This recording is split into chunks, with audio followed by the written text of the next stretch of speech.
Hello friends, this is Vidyut Vishwas and welcome to my channel Hidden Gem of Stock Market by Vidyut Vishwas।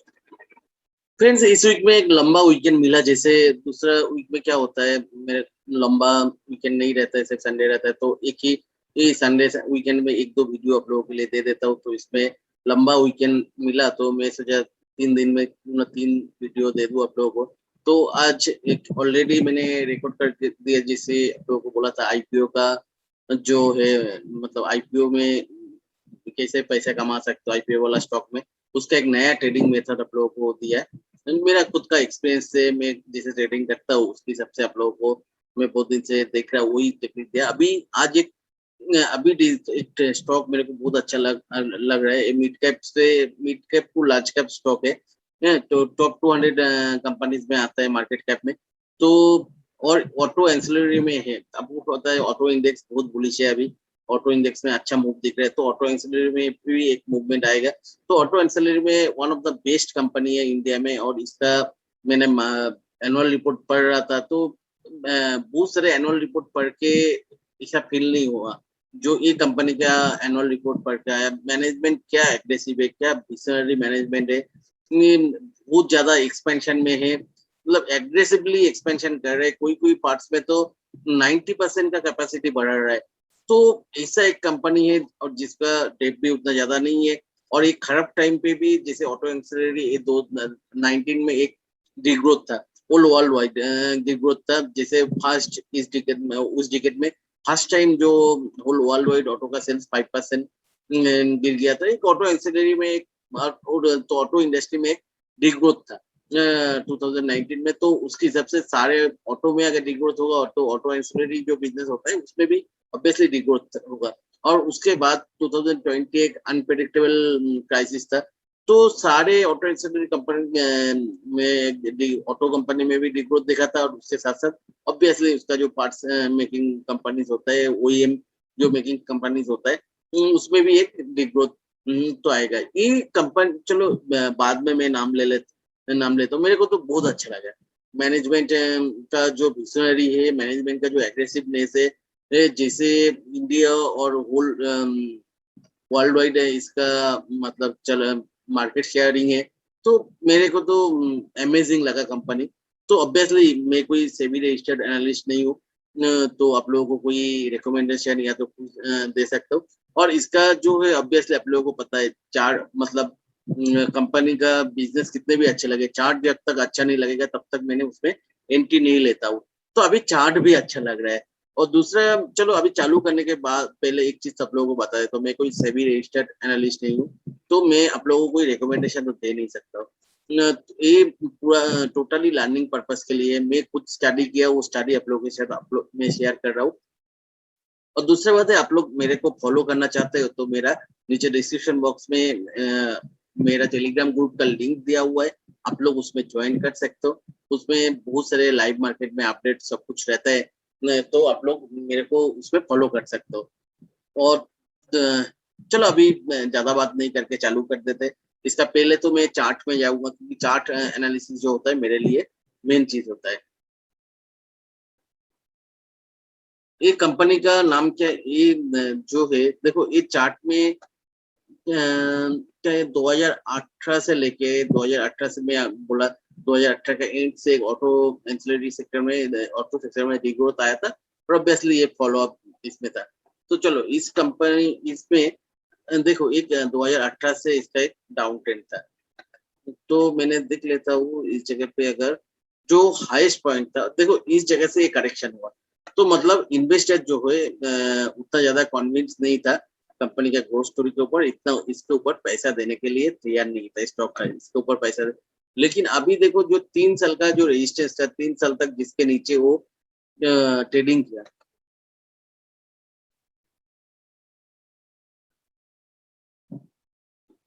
तो एक supply zone बन गया था उसका, वो सप्लाई जोन को टच करके उसको क्रॉस नहीं कर पा रहा था, तो अचानक से उसको क्रॉस किया।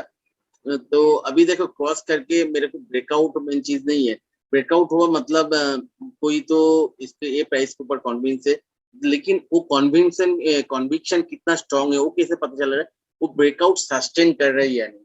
देखो वो उसके बाद ब्रेकआउट हुआ था, कंफर्मेशन ग्रीन कैंडल तो मिला था, लेकिन उसके बाद स्ट्रॉन्ग एक रेड कैंडल आ गया और उसको फॉलो अप वाला करके भी एक आ गया। लेकिन देखो ये जो रेड कैंडल आया उसमें जितने बार ये सप्लाई जोन के अंदर जा रहे उतने बार उसमें बाइक आ रहा है, उतने बार, और सप्लाई जोन के नीचे क्लोज नहीं। इवन इस कैंडल पे भी इस महीने में अल्टीमेटली फाइनली ये सप्लाई जोन के नीचे से फिर से एक बाइंग आया, और ये बाइंग को ये जो लास्ट हाई था जिस जगह से मतलब उसका करेक्शन आया था उसको क्रॉस कर गया।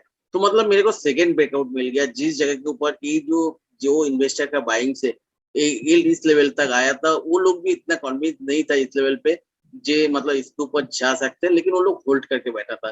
तो वो बेचने, देखो इस जगह पे एक सेलिंग आया, उससे जो ट्रेडर्स लोग इस ब्रेकआउट के लिए प्रॉफिट किया था वो बुक कर रहा था, लेकिन अल्टीमेटली देखो नया इन्वेस्टर आया और इसके ऊपर लेकर गया। तो मतलब हम लोग को सेकेंड ब्रेकआउट भी मिल गया और एक कंफर्मेशन मिल गया ये ब्रेकआउट सस्टेन करने वाला है। तो 3 साल तक एक कंसोलिडेट किया, और इस जगह पे एक भी एक साइन है इस कंपनी का बहुत कोई अच्छा टाइम तो जरूर आ रहा है, इसलिए ये नया नया इन्वेस्टर इसमें अट्रैक्ट हो रहा है। और थोड़ा इसका मैंने मतलब चलो फंडामेंटल तो बाद में आता है। तो ये है टेक्निकल्स। तो अभी मैंने चार्ट में भी देख लेते हैं। चार्ट में देखो मैंने ये तो मंथली चार्ट था 3 साल के ऊपर कंसोलिडेशन के। अभी डेली चार्ट के हिसाब से देखो वो जो ब्रेकआउट के बाद एक कैंडल तक आया था, और उसके बाद ये जो ब्रेकआउट जोन था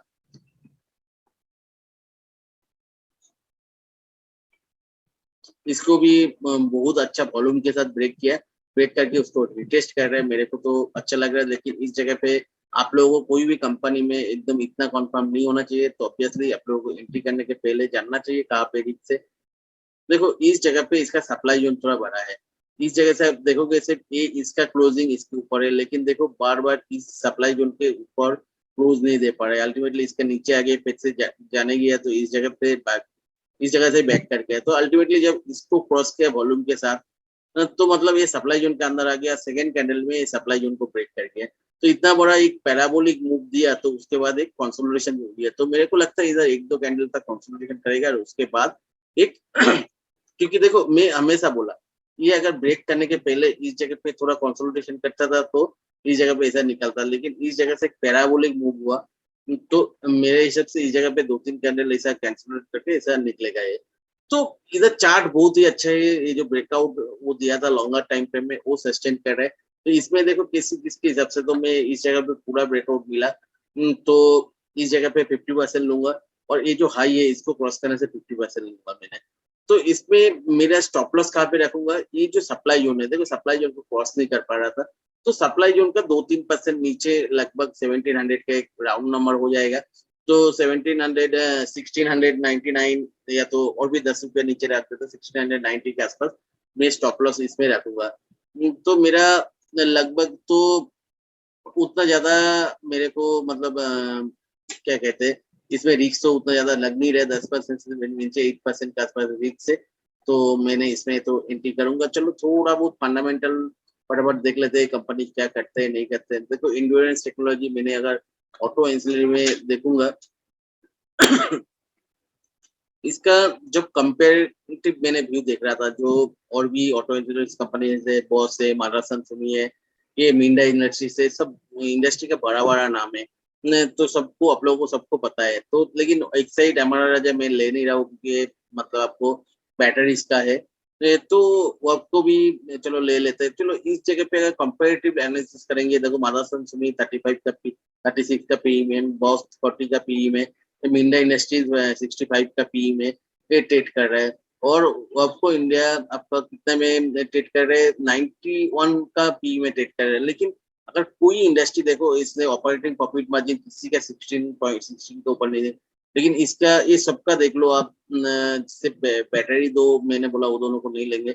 आपको का आरओसी देखो सिर्फ 7% है, इतना ज्यादा सबसे ज्यादा पी में ट्रेड कर रहे हैं तब भी आरओसी 7% है। लेकिन इसका देखो आरओसी ये सबसे मदरसन सुमी बॉस सबसे ज्यादा अच्छा आरओसी है, मतलब इनफैक्ट 17% का आसपास आरओसी, जो वो भी ये बैड टाइम में।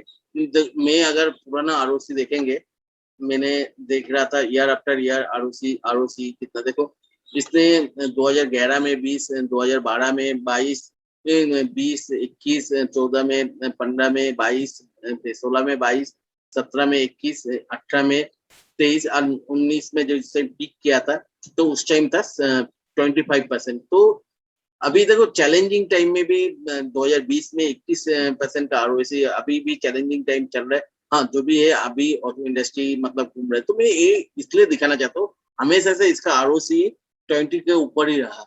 तो उम्मीद करते हैं इसका आने वाला टाइम पे ऑटो का फिर से सेल्स का ग्रोथ दिख रहा है, तो सब कुछ मिला के इसका आरओसी फिक्सेड। तो जो ऑटो इंडस्ट्री में क्योंकि कॉम्पिटिशन मार्केट है, इसमें कितना आरओसी मतलब 100 रुपीज लगेगा, कितना परसेंट आप कमा रहे हो, वो मेन चीज होता है। क्योंकि कितना कोई बिजनेस कितना कैश ग्रो कर रहे हैं ये इससे पता चलता है आरओसी से।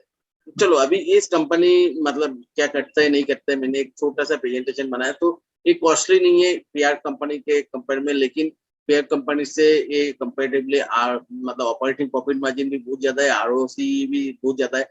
चलो कंपनी थोड़ा देख लेते हैं इसका।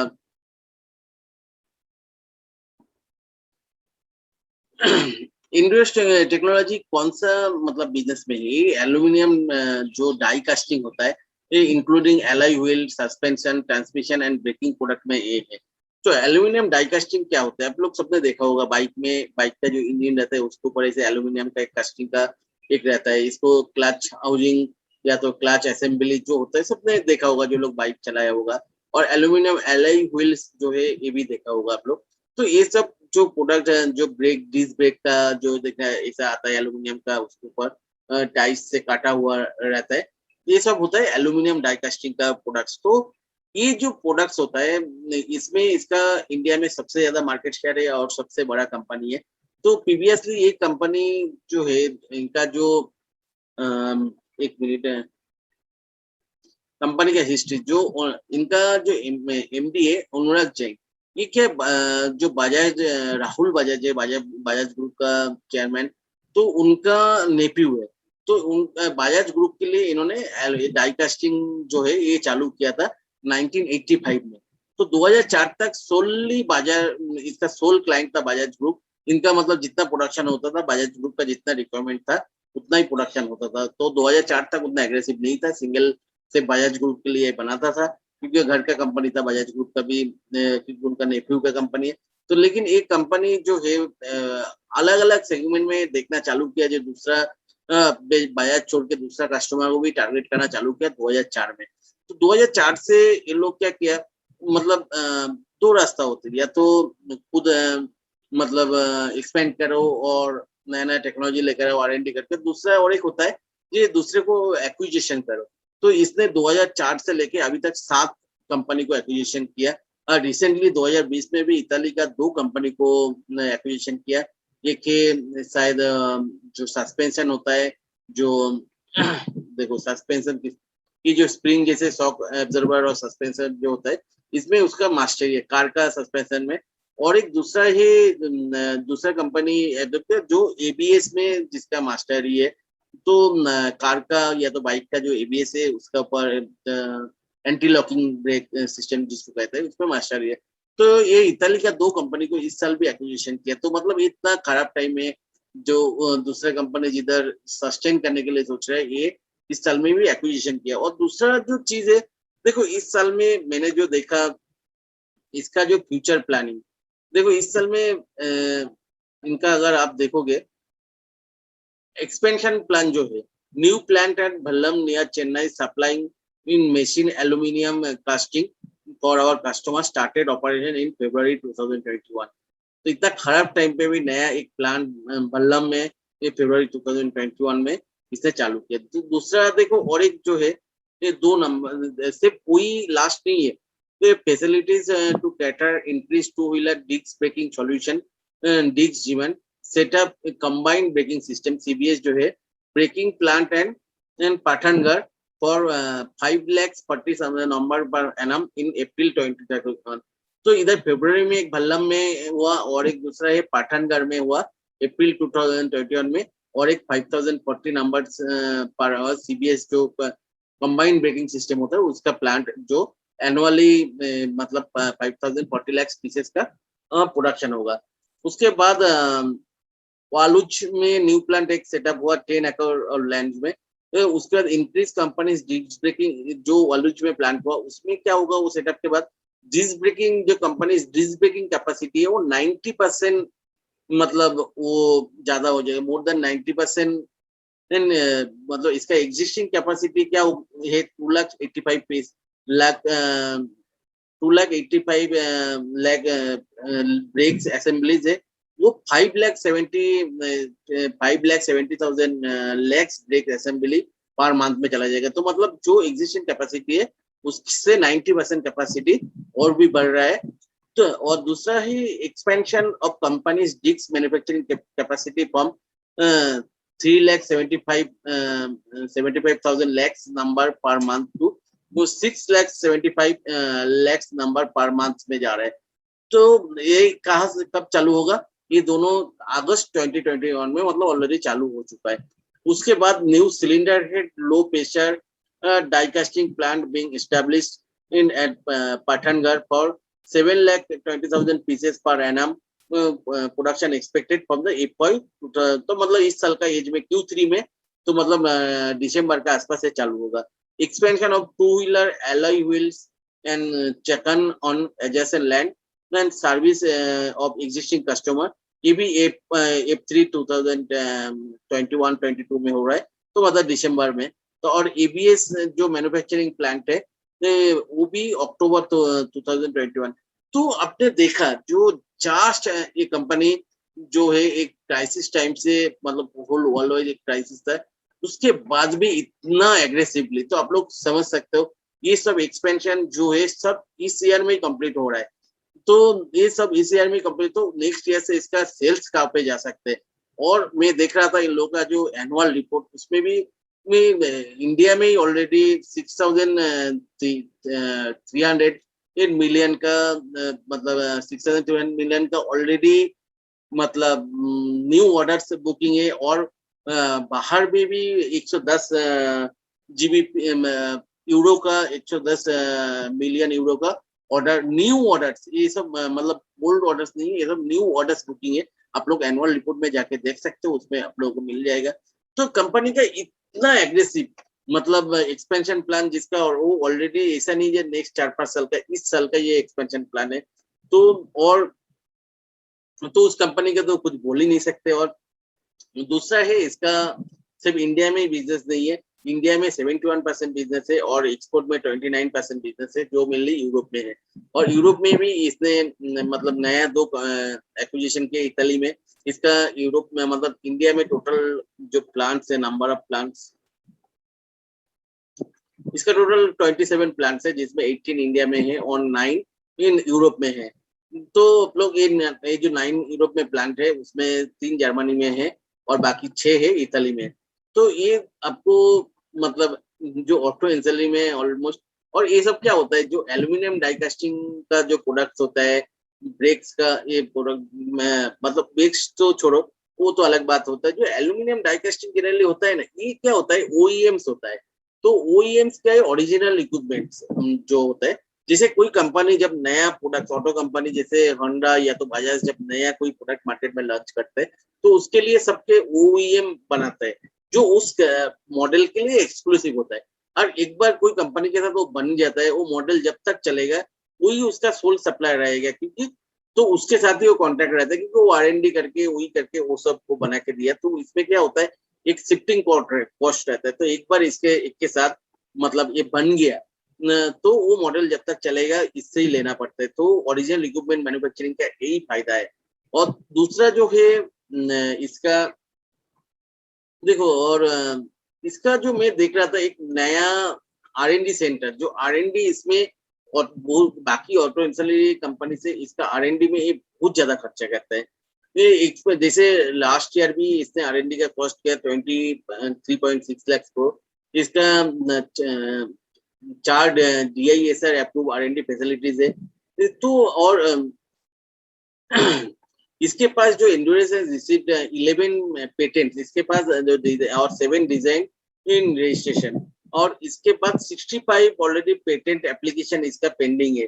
तो ऑलरेडी मतलब फाइल कर चुका है। तो आप लोग सोच सकते हो जो मतलब इसमें ओईएम्स में इसका R&D भी कितना स्ट्रांग है। तो मतलब जिसका ओईएम, जो जो कंपनीज ओईएम मैन्युफैक्चर करते हैं ना, ओईएम में मेल क्या होता है, एक इश्यू जो होता है राइट फर्स्ट टाइम। जैसे कोई कंपनी मतलब अगर डेवलप कर रहे ऑटो कंपनी, क्योंकि उसका जो ओईएम मैन्युफैक्चर कर रहे हैं वो एक दिन में नहीं होता है। एक कंपनी के साथ लंबा टाइम से उसका मतलब R&D चलते रहते हैं, उसका टेस्टिंग होते रहते हैं, वो कितना सस्टेन कर रहे हैं। फिर से सोचो एक बनाया, केस बनाया, वो रोड पे फिर से टायर लिया, टायर लेने के बाद कितना सस्टेन कर रहे हैं वो देख के फिर से। लेकिन इसका क्या R&D इतना स्ट्रांग है, जिस कंपनी का R&D जितना स्ट्रांग होगा, जो जितना कम टाइम में, सोचो कोई कंपनी 5-6 बार ट्रायल के बाद एक RM उसका मतलब फिक्स हो रहा है, हिट कर रहा है। लेकिन इसका से जो राइट फर्स्ट ये टारगेट करते हैं, इस कंपनी टारगेट करते हैं राइट फर्स्ट टाइम। इसका जो एनुअल रिपोर्ट है उसमें बार बार इस कंपनी वही बोला, इन लोगों को टारगेट है राइट फर्स्ट टाइम। अभी जो auto ancillary company right first time मतलब फर्स्ट टाइम में कोई ऑटो कंपनी कोई मॉडल के लिए एक ओएम्स बनाने दिया और इसने फर्स्ट टाइम में उसने हिट कर दिया, तो उस कंपनी के लिए भी खर्चा बहुत कम हो गया, इसके लिए भी खर्चा बहुत कम हो गया, और दूसरा उसके लिए सबसे बड़ा बात है टाइम बच गया। तो और ये क्या क्या और दूसरा जो है, इससे ये टाइम बचाने के लिए क्या होता है, ट्रायल भी जरूरी होता है। ट्रायल के लिए अभी इंडिया में कोई ऑटो एंसिलरी की फैक्ट्री के पास बड़ा कोई इतना मतलब ट्रायल के लिए उतना बड़ा ग्राउंड या तो कुछ नहीं है, कोई गवर्नमेंट का अप्रूव कोई जगह में जाना पड़ता है। तो इसमें क्या किया, एक औरंगाबाद में 26 एकड़ लैंड के ऊपर एक ट्रायल फैसिलिटी बना दिया है। उसमें क्या है, जैसे 4-5 तरह का हर कंडीशन पे, जैसे रोड स्मूथ होता है, ये अप डाउन वाला रोड होता है, टूटा फूटा रोड होता है, ये पानी वाला रोड होता है, हर तरह का रोड एक बना लिया। और उसके ऊपर उसने क्या करते हैं, जैसे जो ऑटो मेकर से इवन, चलो इसका तो जो कोई ऑटो मेकिंग कंपनी एक मतलब पार्ट्स या तो 2 पार्ट्स इससे ले रहे ओईएम्स के लिए, लेकिन इसने क्या करते हैं उसको सारे फैसिलिटी मतलब वो जो बाकी सबके पास से खरीद के जब एक बाइक असेंबल हो गया, तो उन लोगों को इसका जो ट्रैक है उसमें इसका ट्रैक में उन लोग इसको ट्रायल भी लेने देते हैं। तो उसके इसके लिए क्या होता है, रिलेशन बिल्डअप होता है, और इन लोगों से भी 2-4 चीज तो लेना ही पड़ता है क्योंकि इस और दूसरा जो ऑटो मेकिंग कंपनीज है उसको भी, जो लोग इससे पार्ट्स भी नहीं ले रहे उन लोगों को भी टेस्टिंग करने देते हैं ये लोग। तो इसमें क्या होता है कि रिलेशनशिप बिल्ड होता है, और धीरे धीरे, और इसका इसका क्या फायदा है इसमें, ये ट्रैक में क्या होता है, ये लोग जो भी मतलब पार्ट्स बना रहे, वो क्या होता है, ट्रायल तो पहले ही ले लेते हैं ऑटो कंपनी का, मतलब एक बार दिखाने के पहले एक ट्रायल ले लेते हैं, तो उसको लिए क्या होता है, राइट फर्स्ट टाइम इन लोगों को बढ़ जाता है। तो आप लोग देख चुका है, इस कंपनी बहुत एग्रेसिवली एक्सपेंशन कर रहे हैं, बैलेंस शीट बहुत अच्छा है, और इसमें बैलेंस शीट में जो मैंने देखा, मोटर होल्डिंग भी बहुत अच्छा, उस बाद में आता है वो उसमें वो क्योंकि डायरेक्ट दिखाना पड़ेगा। तो बहुत ही एग्रेसिव कंपनी है। और मैंने जैसे फंडामेंटल एनालिसिस में क्या होता है, जो कंपनी का मैनेजमेंट बहुत ज्यादा पुराना नहीं हो, मतलब और बहुत ज्यादा न्यू भी नहीं हो, मीडियम एक्सपीरियंस मैनेजमेंट और बहुत ज्यादा एग्रेसिव होता है, उस कंपनी आपको तो रिजल्ट देगा ही देगा। तो ये कंपनी तो जस्ट असम कंपनी है, और टेक्निकली भी अच्छा लग रहा है। तो मैंने थोड़ा खत्म करने के पहले एक बार इसका जो फिर से स्किनर में जाएंगे, तो उसमें मेरे को जस्ट लास्ट जो था इसका, और एक जो पसंद हो रहा है शेयर होल्डिंग पे है। मतलब शेयर होल्डिंग जो है, देखो DII ने कितना एग्रेसिवली बढ़ाया, FII थोड़ा सा कम किया, लेकिन प्रोमोटर्स जो है, देखो प्रोमोटर्स एकदम मैक्सिमम जितना होल्ड कर सकते हैं उतना ही होल्ड कर रहे हैं। और पब्लिक जो है ओनली 1.49% पब्लिक है, और वो भी लास्ट क्वार्टर से कम हो गया इस क्वार्टर में। तो मतलब ओनली 1.5% पब्लिक के लिए अवेलेबल है। तो मतलब FII DII प्रोमोटर सब इस कंपनी के ऊपर बुलिश है, व्हाई नॉट अस। तो ये है इस कंपनी का तो मेरे को बहुत ही अच्छा लगा। अभी बाकी आप लोग भी खुद एनालिसिस करो और भी थोड़ा स्टडी करो, और मेरे को बताओ कि मतलब क्या है मतलब इस कंपनी का। और इस कंपनी का नाम मैंने भूल गया आप लोगों को बताया या नहीं, तो इस कंपनी का नाम है एंड्योरेंस टेक्नोलॉजी। एंड्योरेंस टेक्नोलॉजी है इस कंपनी का नाम। चलो फ्रेंड्स, बाय बाय, अभी के लिए